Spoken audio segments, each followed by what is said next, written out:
See, number one, this protest has been extremely peaceful. We have been here from 35 days.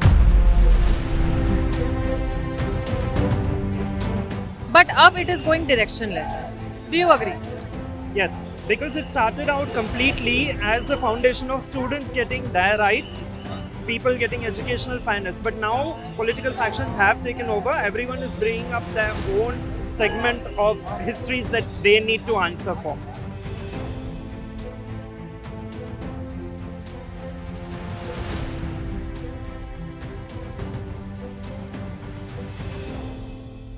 Genuinely आपको लगता है कि कोई भी थर्ड क्लास या मिडिल क्लास फैमिली के पेरेंट्स बच्चे के पेरेंट्स चाहेंगे ये हालात देख के कि मेरा बच्चा वहाँ पीटे जाए? आपको लगता है नहीं आने देते? इससे ये बोलना चाहता हूँ सर में मार लेना, छाती में मार लेना, पैर में मारना. I have seen the videos and everything and I could not hold myself at home. I had to come. I'm so thankful for my parents that they have made me come here.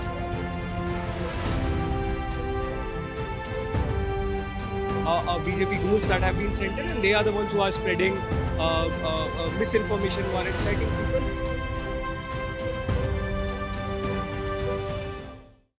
तो आज है 24 जुलाई और आप देख सकते हैं इस वक्त हम जंतर मंतर पर मौजूद है और मैं अपने कैमरा पर्सन से कहूँगी कि वो इस लाइन का एक विजुअल ज़रूर दिखाए हमारे ऑडियंस को कि ये लाइन सिर्फ जंतर मंतर जो मेन प्रोटेस्ट साइट है उसमें घुसने की लाइन है, ये इतनी लंबी. The amount of protesters that are showing up for this particular protest is literally insane. But कुछ differences है जो आज हमने observe किया and I would really like to tell my audience that जो ऑडियंस अंदर है और जो ऑडियंस बाहर है जंतर मंतर प्रोटेस्ट साइट से बाहर, उनमें बहुत ही बड़ा डिफरेंस देखने को मिला है मुझे. जो ऑडियंस अंदर है, the crowd is well managed inside, everything is sorted, people are respecting you. मतलब मुझे कोई भी तरह का वायलेंस या अगर मैं कहूँ जो हम इतने दिनों से देख रहे थे मारपीट या ऐसा कुछ, वो हमें अंदर देखने को बिल्कुल भी नहीं मिला. बट हाँ, बाहर अभी भी उस तरह का जो सिनारियो है वो अभी भी बाहर है, that people are fighting, going with the crowd. And honestly मुझे देखकर ऐसा लग रहा है कि यहाँ पर बहुत ही जेनरिक पब्लिक आ गई है. देखकर बिल्कुल भी नहीं लग रहा इफ दे आर स्टूडेंट्स और not. Random people have shown up, random people are eating, throwing garbage and everything. But अंदर और बाहर में बहुत बड़ा डिफरेंस है. अंदर एवरीथिंग इज़ मैनेज्ड, बट बाहर वही चीज़ का management I am not able to see it. एक चीज़ जो और मैंने ऑब्ज़र्व की वो ये है कि अगर हम पोस्टर्स की बात करें, जो कार्ड्स ये लोग लेकर घूम रहे हैं, जो बाहर के प्रोटेस्टर्स हैं, जो लोग बाहर हैं, जो लोग जंतर मंतर प्रोटेस्ट साइट से बाहर हैं, उनके कार्ड्स में और अंदर वाले कार्ड्स में बहुत फ़र्क है. यहाँ पर लोग खुलेआम प्रधानमंत्री को, होम मिनिस्टर अमित शाह को and of course education minister, सबको they are using very bad slangs. वो लोग गालियाँ दे रहे हैं ओपनली. एंड अंदर अगर, क्योंकि मैं अभी अंदर भी जाकर आई हूँ, अंदर उनकी सिर्फ एक ही डिमांड है that we want accountability from the government. The tone is really good, the people inside are very helpful, very nice. अंदर मुझे इस तरह के कोई कार्ड्स भी देखने को नहीं मिले, इस तरह के मुझे नारे भी नहीं सुनने को मिले हैं कि प्रधानमंत्री के अगेंस्ट या अमित शाह के अगेंस्ट एक्सेट्रा. हम जब अंदर थे तब तक कोई भी न्यूज़ चैनल हो चाहे कोई भी हो, उन्हें गोदी मीडिया करके नहीं बुलाया जाता. लेकिन यहाँ पर मैं कुछ 200 मीटर ही चली हूँ और यहाँ पर कितने सारे लोग जो है गोदी मीडिया कर बुला चुके हैं. तो आई थिंक हमें एक चीज़ और समझने की ज़रूरत है कि जिस तरह का क्राउड अंदर है उस तरह का क्राउड बाहर नहीं है. और मुझे अभी तक जो देखकर यही लगा है कि अंदर का क्राउड जो है, I think those are genuine protesters according to me. ये मेरा पर्सनल ओपिनियन है. मैं नहीं जानती आप इससे कितना अग्री करेंगे नहीं करेंगे, but the crowd inside are genuine protesters rather than people outside the protest side. आप कितने टाइम से आ रहे हैं इस प्रोटेस्ट में? So आज पहला दिन है, but I've been following it from the beginning. जब से शुरू हुआ तब से ही we've been involved. Mainly because underlying issue शुरू हुआ था for NEET student not being given educational fairness. तो वहाँ से शुरू होके at this point अभी तक पहुँचे हैं. तो today is the first day जब मैंने सोचा कि यार this is about representation. इस टाइम आना ही पड़ेगा हमें represent करने के लिए. Because I'm an educator myself. I teach students physics and maths also. तो अभी 10th और 12th के जो बच्चों को मैंने पढ़ाया था, they've cleared and some of them have given NEET.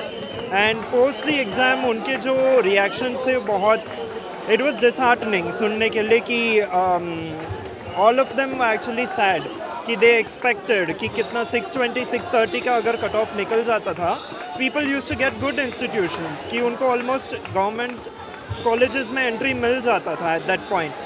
But with all of these paper leaks that have happened, with all of the scams that have happened, and all of them being distraught, and the only solution being given to them is कि आप re-exam दो, how would that even be justifiable?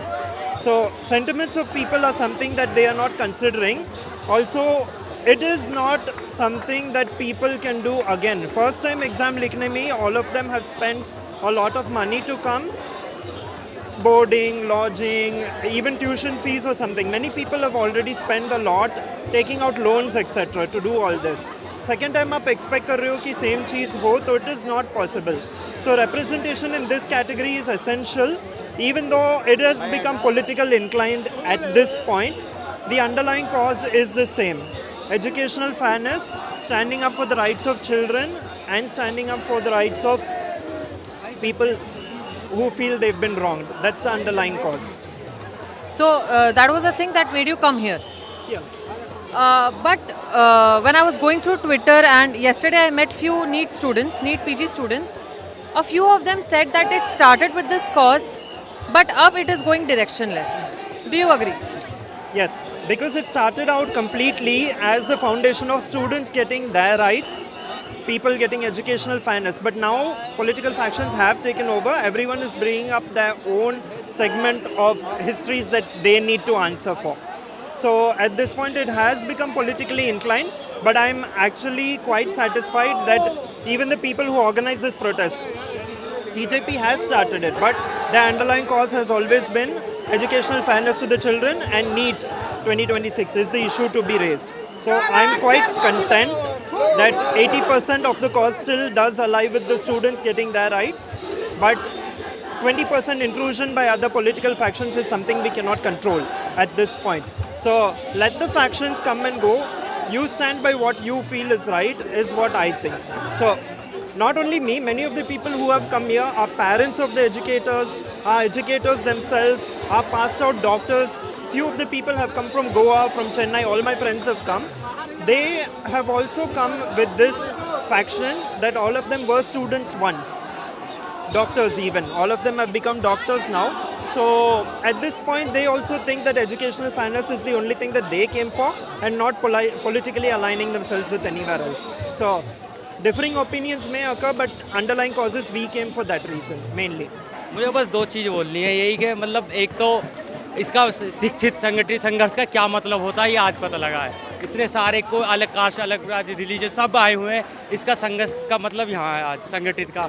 और ये बोला मेरे को दोस्त हैं जो रनिंग करते ग्राउंड, वो इसलिए ना आ रहे कि कहीं पुलिस उनके डंडे में पैर वैर में मार दे, कहीं उनका फिजिकल प्रॉब्लम ना हो जा। तो मैं पुलिस से ये बोलना चाहता हूँ सर में मार लेना, छाती में मार लेना, पैर में नहीं मारना, क्योंकि रनिंग करनी है उनकी आ गया DVPST अभी हुई उनकी इन फ्यूचर यूपी पुलिस की वो होगी रनिंग। तो हाँ यही है, बस दो ही है, उनके पैरों में डंडे वंडे न मारे पुलिस वाले, मारना तो सर में मार ले, खून है पैर तो चलने चाहिए, बस यही है मेरे को यही बोलना था।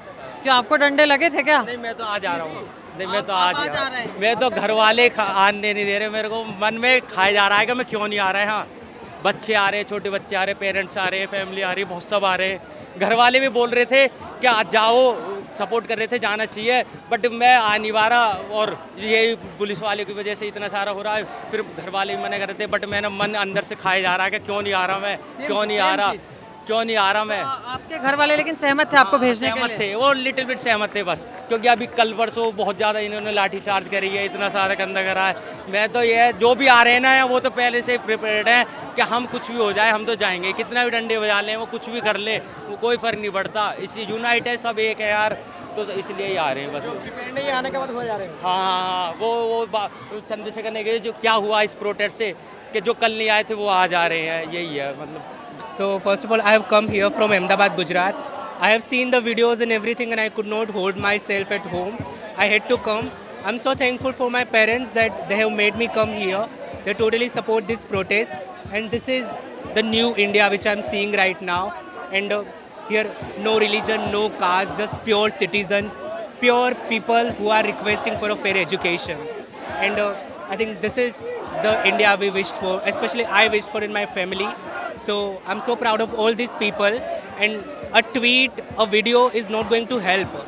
If they really want to do something, make actions. Action speaks louder than the words. Words are not required. You always say the words, but we need the implementation of it. So only request, please resign. बहुत से लोगों का internet पर ऐसा भी कहना है that CJP is going directionless अब जिस मोटिवेशन के साथ they started it's not like अब वो मतलब दिख नहीं रहा है लोगों को few people have concerns what would you like to say to them I think I would say this is Because you're on ground. yeah.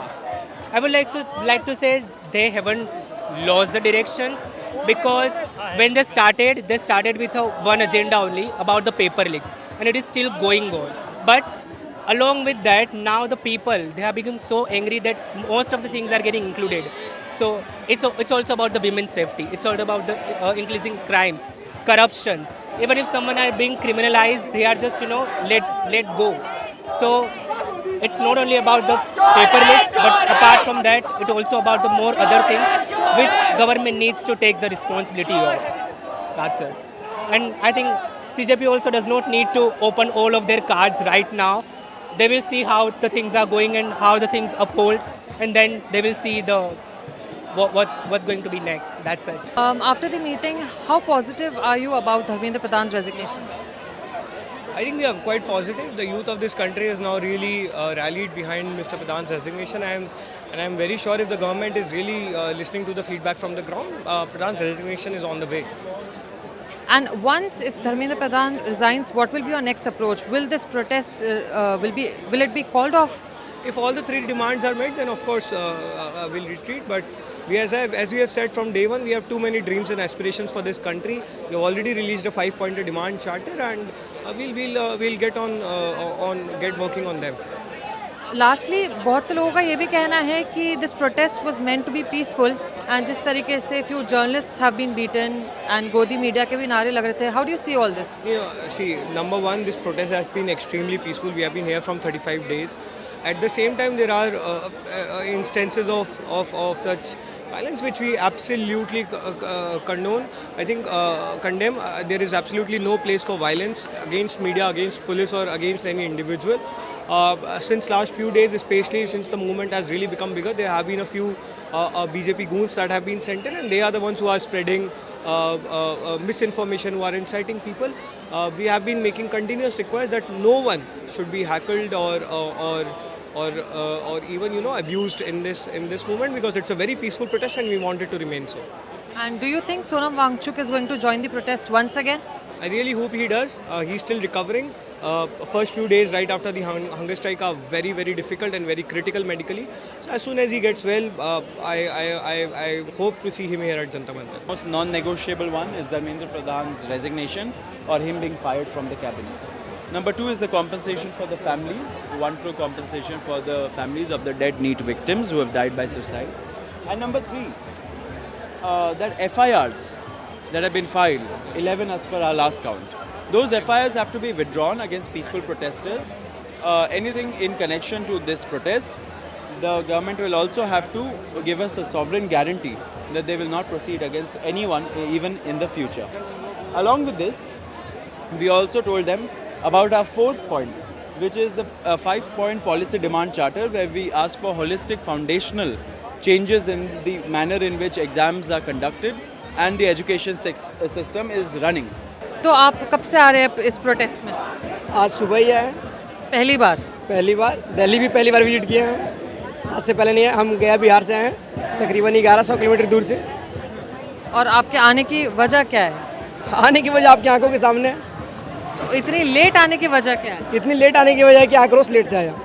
आक्रोश पहले भी था, पर पहले फैमिली का डर था। फैमिली का डर अभी भी है, क्योंकि मैंने फैमिली को बता के नहीं आया। घर पर बता के नहीं आया? किसी को नहीं, बस एक भाई छोड़ के किसी को नहीं। मेरी पूरी फैमिली गांव पे रहती है, मम्मी पापा सारे लोग। हम इसको हम पकड़े, हम गया जी में रहते हैं और पढ़ाई करते हैं, क्लास 12 में, ठीक है। भाई को पता है, मुझसे रहा नहीं गया। जो 20 तारीख वाला घटना है, मन में खाया जा रहा था, लाइब्रेरी जा रहे थे, ट्यूशन जा रहे थे, मन नहीं लगा था पढ़ने में। हम क्या लगा जीवन में कुछ करके देखते, एक बार कर लेते हैं। आ गए हम दिल्ली, आ गए हम देखने। और कुछ पूछिए। अब यहाँ आकर कैसा लग रहा है आपको? यहाँ आकर एक नया भारत दिख रहा है। पर यहाँ दिख रहा है। हम चाहते हैं नया भारत सब जगह दिखे, पूरे भारत को दिखे। यहाँ अवेयर इंडिया दिख रहा है, एक जागरूक इंडिया दिख रहा है, यहाँ इक्वालिटी दिख रही है। यहाँ हमको नीचा ऊंचा का भेदभाव नहीं मालूम हुआ अभी तक, जो हर एक जिले हर एक गाँव में होता है। अभी तक कोई नहीं बोला कि हम हिंदू हम मुस्लिम, हम राजपूत हम यादव, कोई नहीं बोला। अभी यहाँ पे हमको इक्वालिटी फील हो रही है, और ये चीज़ पूरे इंडिया में फील होनी चाहिए, तभी जाके इंडिया एक फिर से वही खूबसूरत देश बन पाएगा जो अभी इंडिया खो चुका है। बस वो पेपर पे लिखा हुआ है खूबसूरत देश, बाद बाकी नहीं है इंडिया।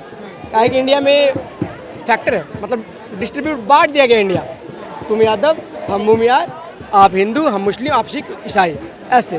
तो जब तक कास्टिज्म ख़त्म नहीं होगा तब तक इस देश का कुछ नहीं हो सकता है। और मैंने ये बात इसलिए बोला कि करप्शन बस एजुकेशन में नहीं है। आप अगर उठा के देखें एजुकेशन, धर्मेंद्र प्रधान का अगर इस्तीफा भी हम लोग ले लेते हैं ना, कुछ बड़ा उपलब्धि हम लोग हासिल नहीं कर पाएंगे। आपको भी पता, हमको भी पता है। वो छोटा प्यादा है, ऑपरेटर कोई और है, ठीक है। सुधार अगर लाना है, सुधार हम लोग को सिस्टम में लाना होगा। सिस्टम में लाना तो पहला स्टेप होगा धर्मेंद्र प्रधान का इस्तीफा, उसके बाद स्टेप बाय स्टेप हम लोग की आदत पड़ जाएगी किस चीज़ की, गलत के खिलाफ आवाज़ उठाने की, जो अब तक हम लोग में नहीं थी। और इस बार काफ़ी ज़ोरों शोरों से दिख रही है कि हम लोग गलत के अगेंस्ट इतना, मतलब डंडे खाने के बाद भी आत्मा जिंदा है। और हम लिटरली इसलिए आए हैं, हम भी देखना चाहते, हम अगर हकीकत बोले ना तो 50% तो इसलिए आए हैं, लेकिन 50% हम इसलिए आए हैं कि हम देखना चाहते हैं एक तानाशाही सरकार किस हद तक गिर सकती है, स्टूडेंट को कितना घातक नुकसान पहुंचा सकती है, अपने देश के बच्चों को। बस हम यही देखने आए हैं यहाँ पे। अभी देख रहे हैं प्रोटेस्ट जारी है, फिर से देखते हैं लाठीचार्ज करते क्या करते हैं। हम भी यही हैं, डंडे इस पे खाएंगे, लड़कियाँ सेफ रहेंगी, लड़के पीटेंगे, और पीटेंगे तो हाँ एक बारी तो पीसफुल प्रोटेस्ट तकरीबन 1 मंथ से चल रहा है, ठीक है। उसका क्या रिजल्ट है आप लोग के आपके सामने है। अगर आप अपने घर वालों को बता के आते तो क्या वो आपको यहाँ पर आने देते? आपको क्या लगता है? जेन्युइनली आपको लगता है कि कोई भी थर्ड क्लास या मिडिल क्लास फैमिली के पेरेंट्स, बच्चे के पेरेंट्स चाहेंगे ये हालात देख के कि मेरा बच्चा वहाँ पीटे जाए? आपको लगता है नहीं आने देते? पर ऐसे काफी सारे पेरेंट्स हैं जो सपोर्ट में आए हैं यहाँ पर। मैं उन पेरेंट्स से भी बात, उनके आने के बाद जब एक कॉल मेरी बात होगी ना, जब हम बोलेंगे आपका जनरेशन खत्म हो चुका है, अप टू 70% जनरेशन मेरी है, हम दब के नहीं जीना पसंद कर, आप लोग दब के जी लिए, हम दब के नहीं जी पाएंगे। क्योंकि जब हम दब के जिएंगे ना, मेरा जमीर मर जाएगा, और हम जमीर से ऊपर नहीं रखते ज़िंदगी। कहा है कि मैं कुछ ऐसे थॉट्स को हम सुनते हैं, जमीर टॉप पे होता है तब मेरा ज़िंदगी है, और वहीं यहाँ जमीर प्रूव करना है। So this is it. We tried speaking to few spokes person. उनका यही कहना था कि आज की मीटिंग का जो आउटकम निकला है वो यही है that they are very positive about Dharmendra Pradhan resignation, and they also said that victory is very near, and बहुत जल्दी कॉकरोच जनता पार्टी की जो है वो जीत हो जाएगी। लेकिन अगर वो नहीं होती है तो कॉकरोच जनता पार्टी एक फिर से एक नेशनल जो है प्रोटेस्ट वो बुलाएगी, and this time will be much bigger than July 20th protest. Well, what's your take on this video? Do let us know in the comment section below. With video journalist Ratikant, this is Nandini Joshi for H News.